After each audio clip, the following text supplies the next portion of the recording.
मुज़ाकरात के अंदर कभी रुकना और कभी चलना, यह आपको मुसलसल नजर आएगा और उसकी वजूहात हैं।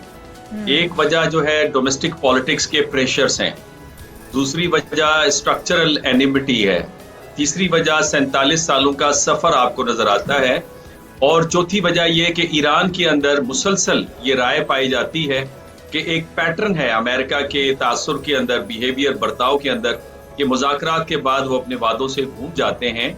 और इसी वजह से सदर पज़ेशियां को बयान देना पड़ा कि ये मुज़ाकरात with the approval of the रहबर हम कर रहे हैं, और रहबर की तरफ से हालांकि ये तासुर मिल रहा है कि गालिबन वो इन मुज़ाकरात के लिए किसी हद तक रजामंद नहीं है।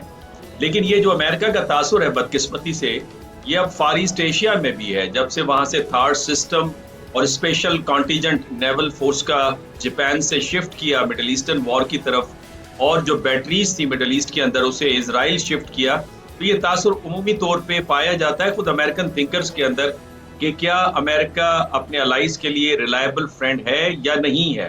तो इस वजह से थोड़ी सी आपको रुकावट नजर आती है, लेकिन ओवरऑल एक कंसेंसस है पाकिस्तान और दुनिया के एनालिस्ट के दरमियान में कि वॉर में भी ईरान का अपर हैंड था और इस मुज़ाकरात के अंदर भी ईरान को फायदा पहुंच रहा है। मेरा तो जाती ख्याल ये है कि चूंकि प्रेसिडेंट ट्रंप एक अनकन्वेंशनल लीडर है, उन्होंने नुकसान जहां पे दिया है वो फायदा भी दे सकते हैं मिड टर्म इलेक्शन से पहले, बिकॉज ईरान के ऊपर जो प्राइमरी और सेकेंडरी सैंक्शंस हैं, जो ईरान की डिमांड है कि उनको उठाया जाए, वो अभी उठाया जा सकता है। मिड टर्म इलेक्शंस के बाद रिपब्लिकन पार्टी के पास ये अख्तियारात या ये मेजॉरिटी दोनों हाउसेस में नहीं होगी कि वो इन सैंक्शंस को हटा सके। और कुछ पाबंदियां आपको पता है IRGC के ऊपर भी हैं, उनसे किसी भी किस्म का कारोबार नहीं किया जा सकता। उनसे भी पाबंदियां अगर हटानी है तो एक बिल पास कराना होगा, लॉ पास करवाना होगा। उसी सूरत में होगा जब रिपब्लिकन पार्टी दोनों हाउसेस में मेजॉरिटी में होगी। ठीक है। अच्छा डॉक्टर साहब, आपको क्या लगता है कि ये खदशा अब खारिज इम्कान है कि दोबारा से जंग में बाकायदा तौर पे ये दोनों मुल्क आपस में इन्वॉल्व हो जाएं, जो कीमत चुका चुके हैं डोनाल्ड ट्रंप भी, क्योंकि स्पॉयलर्स के सूरत में इजराइल अपनी छेड़खानियाँ तो कर ही रहा है, लेकिन अमेरिका ये चीज़ समझ चुका है कि ये जंग उनके मफाद में नहीं है, और धमकियाँ या बयानात की हद तक तो डोनाल्ड ट्रंप भी ये कहते हैं कि जी ये जंग जीत चुका हूँ या ईरान को बाज आना चाहिए, अच्छे से बर्ताव करना चाहिए। लेकिन ऐसा कोई खदशा नहीं है कि दोबारा से किसी बड़ी जंग में दोबारा ये तब्दील हो जाए दोनों ममालिक। कल की खबर यह थी कि प्रेसिडेंट ट्रंप ने मीटिंग की और मुसलसल वो मीटिंग कर रहे हैं जनरल डैन केन, जो कि ज्वाइंट चीफ है पेंटागन के, और पीट हेग्सेट के साथ, और possibility of war again with Iran पे गौर किया जा रहा है। लेकिन उन्होंने डिसाइड किया कि बातचीत को 31 अगस्त तक वो टाइम देंगे ताकि न्यूक्लियर इशू पे कोई ना कोई डील पहुंच सके। इसके साथ JD वेंस साहब ने भी, कल मैं एक स्टेटमेंट देख रहा था, मेरे लिए वो थोड़ी शॉकिंग थी।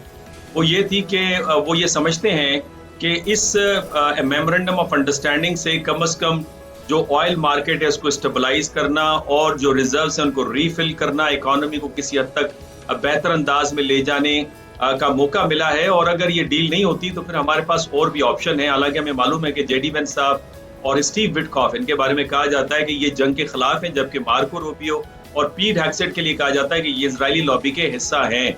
लेकिन फ्रैंकली स्पीकिंग, जो पहली स्ट्रेटेजी थी 40 दिनों की, 28 फरवरी से लेकर 17 अप्रैल तक, जिसमें एयर पावर इस्तेमाल हुआ, वो नाकाम रही और ईरान को नहीं झुका सके। और 17 अप्रैल से लेकर 17 तकरीबन जून तक जो दूसरी नेवल ब्लॉकेट की स्ट्रेटेजी थी उसने भी काम नहीं किया।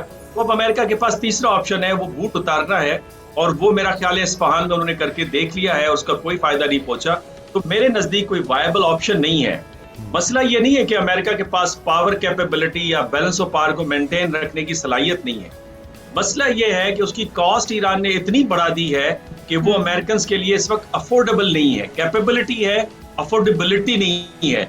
इसी वजह से वो बार बार अपनी वॉर स्ट्रेटेजी या नेगोशिएशन की स्ट्रेटेजी में तब्दीली ला रहे हैं, और यही ईरान की असल कामयाबी है, जिसके बायस अमेरिका में मुश्किलात का सामना है। बल्कि अमेरिका में तो मैं ये सुनकर बड़ा हैरान हुआ जॉन मीरशाइमर को, उनके नजदीक मेमोरेंडम ऑफ अंडरस्टैंडिंग पे दस्तखत करने का मतलब है अमेरिका ने सरेंडर कर दिया है।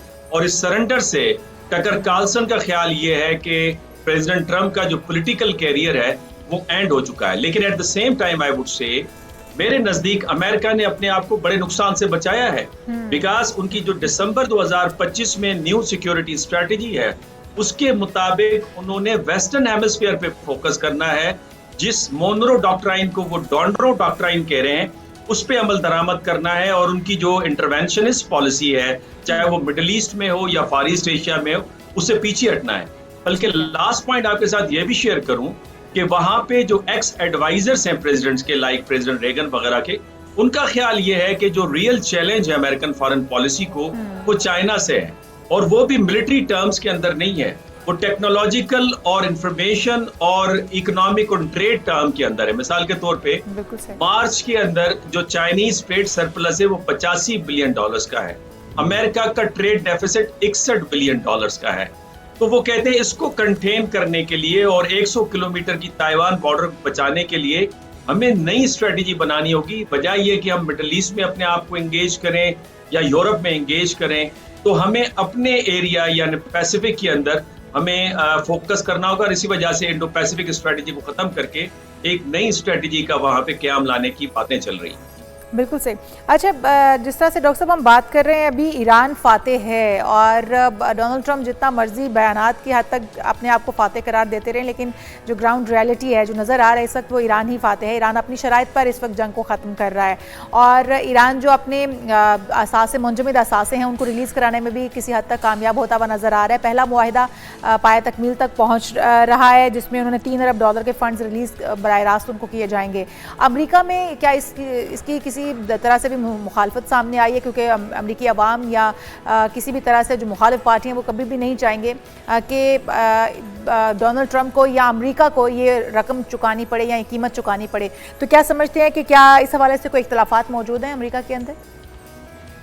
देखिए, जो इजरायली लॉबी जिसे AIPAC कहते हैं वो इस पे परेशान है। न्यू कंजर्वेटिव्स में कुछ ऐसा सेगमेंट है एवेंजेलिकल्स के अंदर जिससे सेनेटर लिंडसी ग्राम हैं, टेड क्रूज हैं, एम्बेसडर हकबी हैं, वो ये या जॉन बोल्टन है, वो ये समझते हैं कि ईरान के ऊपर हमें एक डिसाइसिव नेवल पावर का इस्तेमाल करना चाहिए, बूट्स ऑन ग्राउंड उतारने चाहिए। हमने 3 लेयर्स ऑफ लीडरशिप खत्म कर दी हैं, एक और खत्म हो जाएगी। ईरान बड़ा कॉम्प्लेक्स कंट्री है, उसमें हम अपनी अजारादारी को कायम कर पाएंगे।